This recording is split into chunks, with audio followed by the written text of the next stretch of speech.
So we can see even before we undertake the engagement, we already do a good deal of investigation to understand the client, and that continues on as we actually undertake the audit. There's three main phases of the audit.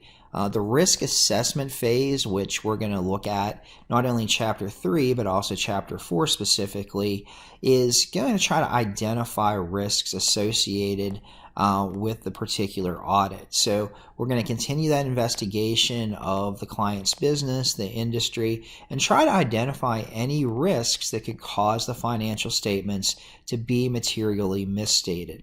One of the big things that we're going to talk about in Chapter 3 is the idea of the materiality assessment. If we're going to try to detect any material misstatements, we need to have an idea of what it means to be material in the first place.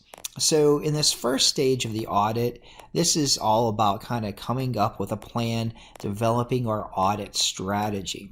Once that portion of the audit's over, we move on to the risk response phase. And this is really the heart of the audit, where you're undertaking tests of internal control to make sure that proper policies and processes are put in place to safeguard financial information, also to safeguard the company's assets. And you're also undertaking what we call substantive procedures. Basically, that's test of account balances to see if in fact transactions are properly recorded, and to investigate whether there's any issues in journal entries and the way things are presented in the financial statements.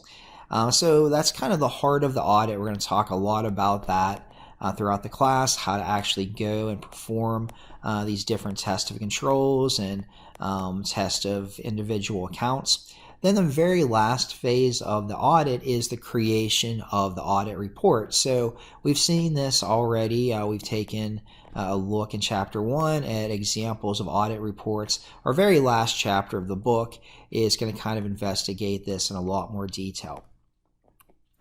So we want to talk a little bit about the risk assessment phase specifically, kind of get a lay of the land for what we're going to be doing here over the next couple chapters. And basically we're trying to again find an understanding of the client, identify risk factors, set the materiality level, and then develop our overall strategy. So we need to reduce risk to an acceptably low level. So when we talk about audit risk, that's the risk that the statements that we sign off on actually are materially misstated. We don't want that to happen. So we don't want to express an inappropriate opinion on the financial statements. Again, the opinion we express, it's not foolproof, it's not 100% assurance, it's reasonable assurance. So we want to try to minimize the risk that we're giving an improper opinion on the financial statements.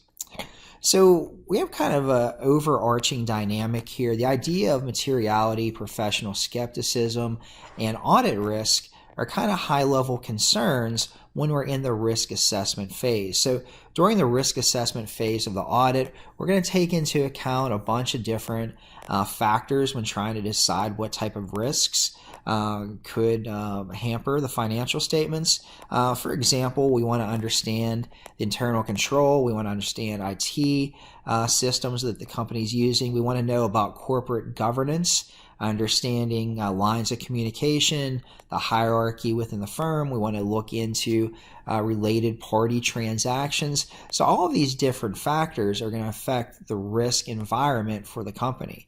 So when we go through this risk assessment stage of the audit, we're taking all of these things into account to come up with an audit strategy that we're going to follow to actually decide what accounts we're going to test, how much we're going to rely on internal control, and to decide, where we're going to go kind of in the future with this audit.